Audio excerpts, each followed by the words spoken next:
Derek hardly believed his eyes when he stepped outside that Sunday morning. His brand new fence, freshly installed just weeks ago, lay in splinters.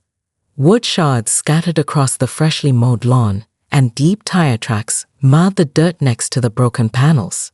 His heart sank. This wasn't just accidental damage. Someone had deliberately smashed through it. He'd only moved into this quiet suburban neighborhood a couple of months earlier, eager to escape the chaos of city life. The Homeowners Association promised order, well-manicured lawns, and peaceful weekends. But now, every Sunday like clockwork, Derek woke up to the same wreckage. It had started innocently enough. The first time, he told himself it was just a careless driver or perhaps a delivery truck misjudging the turn. But by the third time, the pattern was unmistakable. A large vehicle came barreling through his side yard at some unholy hour, smashing the fence and disappearing before anyone could catch a glimpse. At night, the streetlights cast long shadows over the cul-de-sac. Derek often stayed up late, staring through his bedroom window, straining to hear the low rumble of engines or the crunch of tires on soft dirt. But the culprits were ghosts, invisible, careful, and cruel. Neighbors pretended not to notice. When Derek asked around, they offered polite smiles and shrugged, changing the subject quickly. The HOA's weekly newsletter waxed poetic about community harmony, but said nothing about the fence vandalism. Derek suspected that if he wanted help, he'd have to find it himself. On his third fence replacement, his frustration peaked. He went down to the hardware store, bought heavy-duty panels, and installed a thick chain link along the back for extra support. If someone wanted to destroy it again, they'd have to bring serious firepower. That night, Derek set up a makeshift barricade of flower pots and garden tools. He rigged up his old smartphone with a motion-activated app, hoping to catch a glimpse of the midnight saboteur. But when he woke the next morning, the fence was shattered again, and the phone was missing. Derek's stomach twisted with dread. This was no longer a prank or an accident. It was a war, and he was the target. As he surveyed the wreckage, something caught his eye. Deep tire marks leading directly from the cul-de-sac to the fence, and away again in a neat arc. The vehicle had to be big, maybe a Jeep or a truck, and it came right through his side yard, deliberately, repeatedly. But why? And who? Derek felt eyes watching him from the other side of the street. A woman stood on her porch across the road, arms crossed, lips pressed tight. She was the neighborhood's self-appointed queen. Karen Ketteridge. She drove a massive white Jeep and had a reputation for enforcing HOA rules with an iron fist. Her glare burned into Derek's skin like wildfire, but she said nothing, just turned and disappeared inside her house. Derek clenched his fists. He wasn't going to back down. Not now. Not ever. Because this fence was more than wood and nails. It was his line in the sand. Karen Ketteridge had earned her nickname the hard way. In the cul-de-sac, everyone knew her as the HOA Karen, a title she wore like a crown. She wasn't just any resident. She was the vice chair of the Homeowners Association, a self-appointed enforcer of every single rule, no matter how petty. Her white Jeep Grand Commander was as imposing as her personality, loud, bulky, and impossible to ignore. Derek had heard stories about her long before he moved in. Tales of petty battles over lawn ornament placement, mailboxes painted in wrong colors, and neighbors who mysteriously found their trash bins toppled over after crossing her. But none of that compared to the cold, piercing stare she'd given him the first time he'd painted his fence a shade that didn't exactly match the HOA-approved palette. "Your fence is 2 inches too high," she had whispered, standing just too close for comfort during the neighborhood BBQ. Derek had smiled nervously, pretending to brush it off, but the warning lingered like a storm cloud. Now, with his fence smashed again, he couldn't shake the feeling that Karen was behind it. Her Jeep's tire tracks were everywhere, and her acrid presence was a constant in the background, like a dark cloud hovering just out of reach. Derek decided to keep a low profile, hoping to avoid direct confrontation, but Karen made it impossible. One afternoon, while Derek was mowing his lawn, she appeared across the street, arms crossed and eyes narrowed. "You're lucky the HOA hasn't fined you for that mailbox," she said, her voice dripping with fork sweetness. Might want to get it fixed before the next meeting. Derek looked up, sweat trickling down his temple. Thanks for the heads up, he replied cautiously. Karen's lips curled into a slow, cold smile. Just doing my duty. This neighborhood needs order. It wasn't just the words, it was the tone. A sharp edge that suggested she enjoyed wielding her power more than anyone should. That night, Derek lay awake, staring at the ceiling. He replayed the day's encounter over and over. Something about Karen felt off, too methodical, too deliberate. It wasn't just about rules for her, it was personal. The next morning, Derek awoke to a fresh surprise, a bright orange envelope taped to his front door. Inside was an unsigned letter stamped with the HOA logo. Violation notice. Fence paint does not comply with neighborhood guidelines. Please repaint immediately or face fines. Derek's pulse quickened. The letter wasn't just a warning, it was a message. Someone was watching, waiting, and tightening the screws. His eyes darted to the window, half expecting to see Karen's Jeep idling across the street. But the driveway was empty. As the sun rose higher, the neighborhood stood with its usual quiet hum, but Derek felt a new tension in the air, an invisible line drawn between him and Karen's world. He realized this wasn't just about the fence anymore. It was a test, and Karen was daring him to respond. Derek knew one thing for sure. If he played by her rules, he'd lose, so he decided to play by his own. Determined to catch the culprit, Derek had invested in a motion-activated security camera, his last hope for evidence. He set it up facing the side yard, carefully camouflaging it behind a flower pot and some shrubs. If someone came near his fence again, this time he would have proof. That night, he stayed up later than usual, the glow from his laptop screen painting his living room walls as he adjusted camera angles and tested the motion sensors. Hours crawled by in silence. At exactly 2:13 a.m., the camera flickered to life. A shadow moved across the yard, tall, bulky, unmistakably human. Derek's pulse quickened as he watched the figure approach the fence. Then, just as suddenly, the video feed cut to static. The screen went black. Derek's heart pounded as he refreshed the feed. The camera was dead. The batteries were full, and the Wi-Fi signal was strong. There was no logical explanation, except someone had disabled it. Minutes later, the feed flickered back on, just in time to catch the unmistakable sound of a crunching impact, muffled by distance. Derek leaned forward, straining to make out the details. The shadow had returned, but no longer human-shaped. A massive white Jeep, its tires snarling against the dirt, slammed through the fence again, splintering the wood and tearing at the posts. The tire tracks matched those he'd seen over and over in the mornings. Then, the feed went black again. Frustration exploded inside Derek like a firecracker. This wasn't luck or coincidence anymore. Whoever was behind this knew exactly what they were doing. They'd studied the camera setup, learned its weak points, and exploited them. It was personal. It was deliberate. Derek replayed the few seconds of footage he captured, searching for any clues. The shape of the Jeep's tires, the angle of the crash, even a glimpse of the driver. But the shadows were too deep, the picture too grainy. Then, his phone buzzed. A new message popped up on his screen, an anonymous text, no number, just 3 words. Stop digging deeper. Derek swallowed hard. The warning wasn't just about the fence anymore. It was about him. The hours stretched on as Derek paced the length of his yard, trying to make sense of it all. His neighbors seemed oblivious to the war unfolding right outside their doors, but Derek knew better now. The fence was a symbol, and the stakes were rising.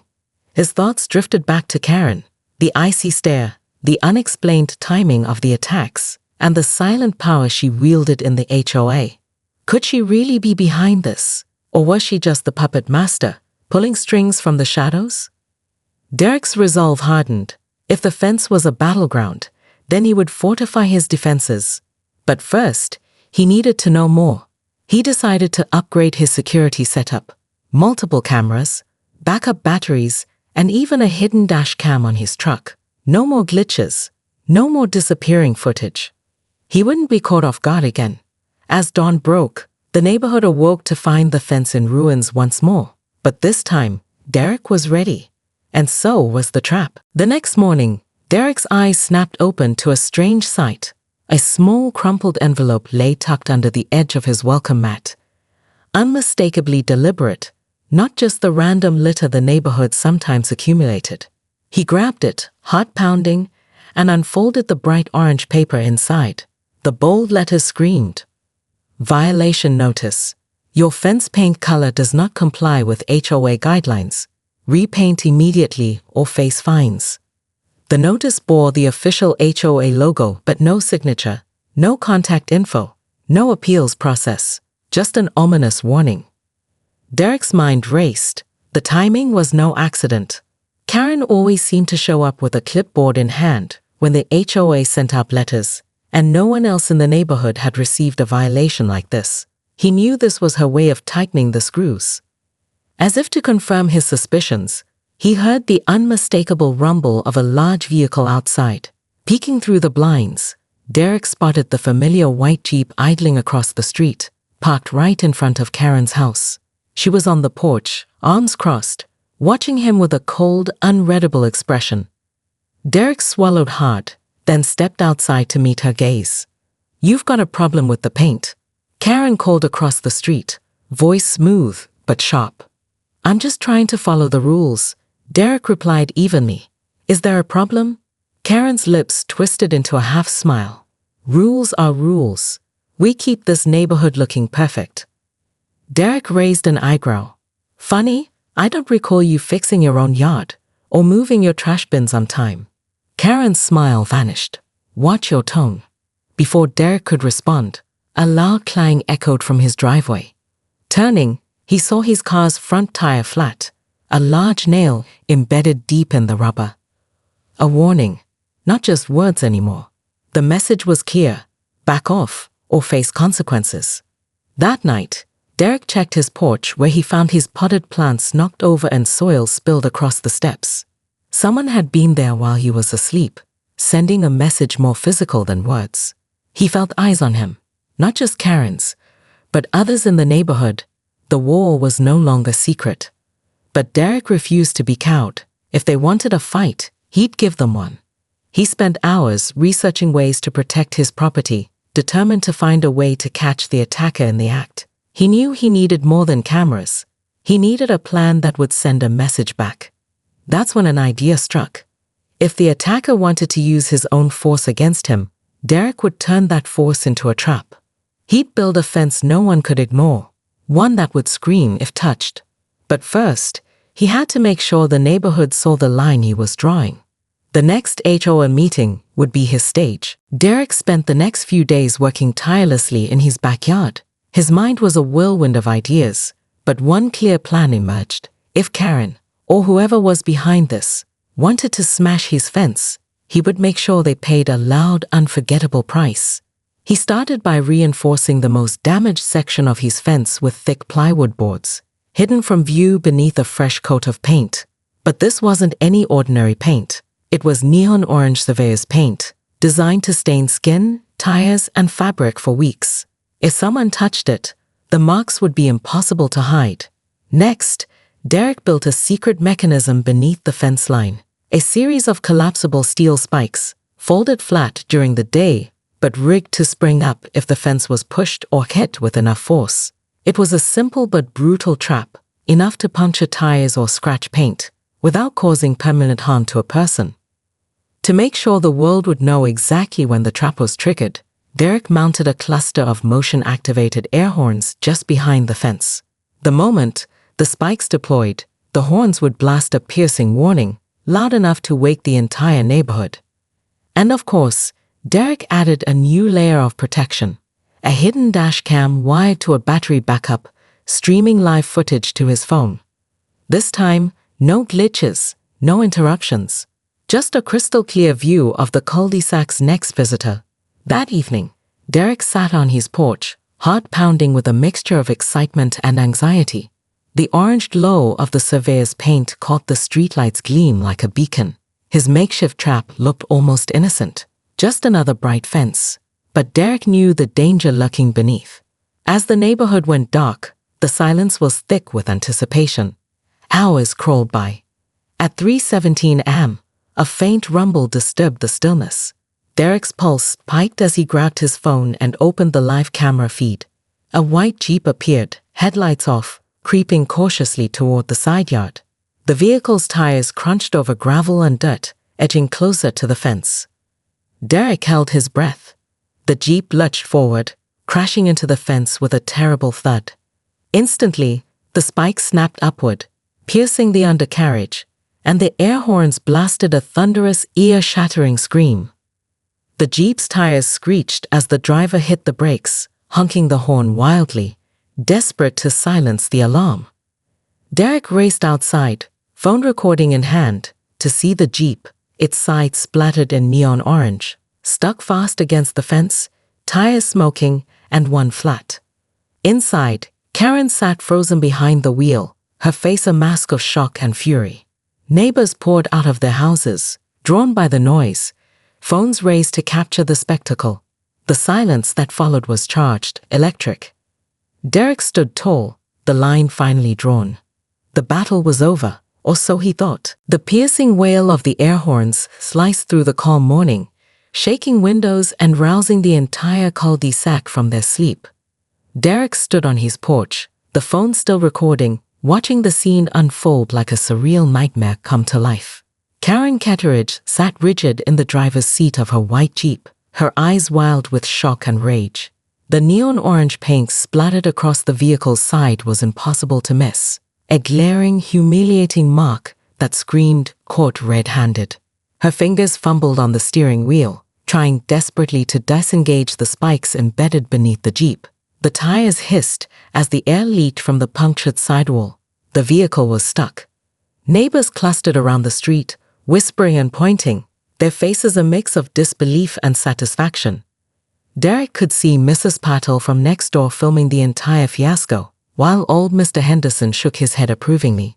Karen's face twisted with fury, and she finally threw the door open, storming toward Derek's yard. "You think this is funny?"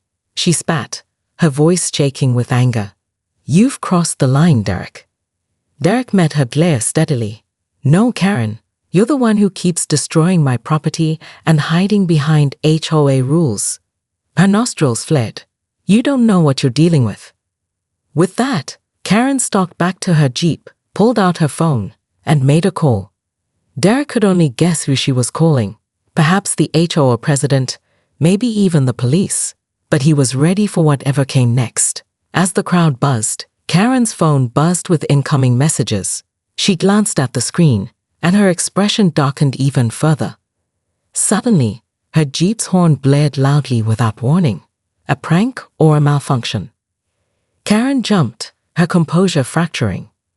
Derek smirked quietly, knowing the spikes had also triggered an internal alarm system he'd installed secretly days earlier, sending a live alert to his phone. The standoff stretched for several tense minutes until Karen finally lowered her voice. "You think this proves something? This isn't over." Derek nodded, eyes sharp. "No, Karen, it's just the beginning." The crowd slowly dispersed, murmuring amongst themselves. Derek's phone buzzed again, a new anonymous text. "You've made an enemy. Be careful what you wish for." The message sent a chill down Derek's spine. The stakes had just escalated far beyond a neighborhood feud. As Derek returned inside, his thoughts raced. Karen's fury was only the surface.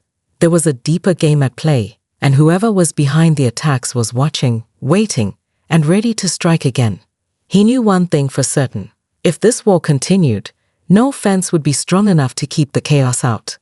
And the neighborhood would never be the same. The following days in the cul-de-sac felt charged with a strange energy, a mix of fear, curiosity, and whispered speculation. Derek's fence was now a neighborhood spectacle, but the victory felt hollow. Karen's fury was a storm brewing on the horizon, and Derek could sense that forces beyond her personal vendetta were at play. Then, late one evening, a knock at Derek's door jolted him from his thoughts. He opened it cautiously to find Mrs. Patel standing on the porch, her face tight with worry. "Derek," she said in a hushed voice, I think you need to see this. Inside her hand was a small envelope, yellowed and worn, unlike the sharp orange HOA notices. Derek unfolded it carefully.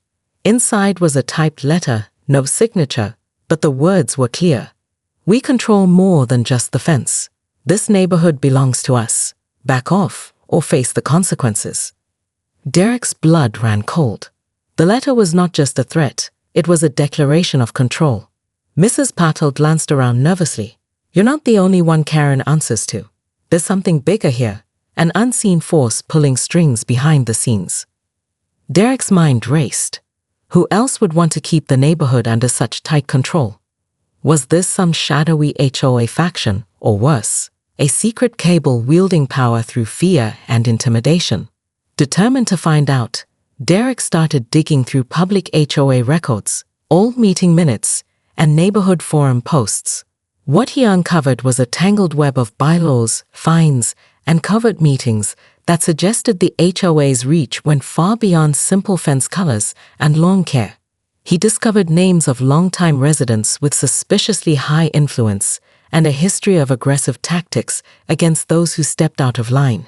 Among them was a familiar name, the HOA president, Mr. Langston. His quiet demeanor in meetings masked a ruthless streak, according to whispered rumors. Derek realized that Karen might just be the face, the enforcer, of a much darker operation. As Derek pieced this together, his phone buzzed again. A new text from the same anonymous sender. Stop poking the hornet's nest. This is your last warning. But Derek refused to back down. If anything, the deeper he went, the clearer it became that this was a fight for more than just his fence. It was a battle for control, for freedom in a neighborhood suffocated by fear. That night, Derek sat on his porch, the orange glow of his fence a beacon of defiance. The war was far from over. And somewhere, just beyond the shadows, eyes watched, waiting for his next move. The tension in the neighborhood was thick enough to cut with a knife. Derek knew Karen's fury was just the surface. Beneath it lay a shadowy network controlling the HOA and the entire cul-de-sac. But he wasn't about to let them bully him into submission. That night, Derek finalized his last move, a final paint and spike trap along the most vulnerable stretch of his fence. This time, he upgraded the spikes to spring out faster and installed pressure sensors linked to an old car alarm system, guaranteeing that any breach would trigger a screaming cacophony of sirens and horns, loud enough to wake the entire block. As the neighborhood slept, Derek sat quietly on his porch, phone in hand, watching the security feed live. Minutes ticked by, hours seemed to crawl. Then, the unmistakable rumble. A white Jeep crept forward again, creeping like a predator stalking its prey. Derek's heart thundered. The Jeep barreled into the fence, metal crushing wood, tires grinding against dirt. Suddenly, the spikes snapped up with terrifying speed, puncturing tires and clawing the undercarriage. The car alarm exploded into an ear-splitting scream that shattered the night silence. The Jeep screeched to a halt, stuck and shrieking. Headlights snapped on, but this time, the driver wasn't Karen. It was a stranger. A tall figure stepped out, face obscured by shadows. Before Derek could react, a voice called out from behind him. Enough. Derek spun around to see Mrs. Patel, calm but firm. She's not acting alone, Mrs. Patel said quietly. I've been fighting this from the inside. The HOA's grip is tighter than you know. Derek stared at her, surprised. Karen's just the tip of the iceberg, she continued. There are people who thrive on control and fear, but we don't have to let them win. Mrs. Patel reached into her bag and pulled out a stack of documents, evidence of the HOA's corrupt dealings, secret meetings, and intimidation tactics. We need to expose them, she said, eyes blazing with determination. Together. Derek nodded, feeling a surge of hope. Back at the Jeep, the stranger limped toward the fence, frustration etched on their face. The orange paint smeared across their jacket marked them like a badge of failure. Who are you? Derek demanded. The figure hesitated, then pulled back their hood. It was a neighbor Derek barely knew, quiet, unassuming, but clearly caught in the same web of intimidation. I was just following orders, the stranger said softly. But I'm done. The night air shifted, the battle lines redrawn. Derek realized this fight was bigger than a broken fence or an angry Karen. It was about reclaiming the neighborhood from those who ruled it with fear. As dawn broke, the Jeep's screaming alarm finally faded, and a new alliance was born.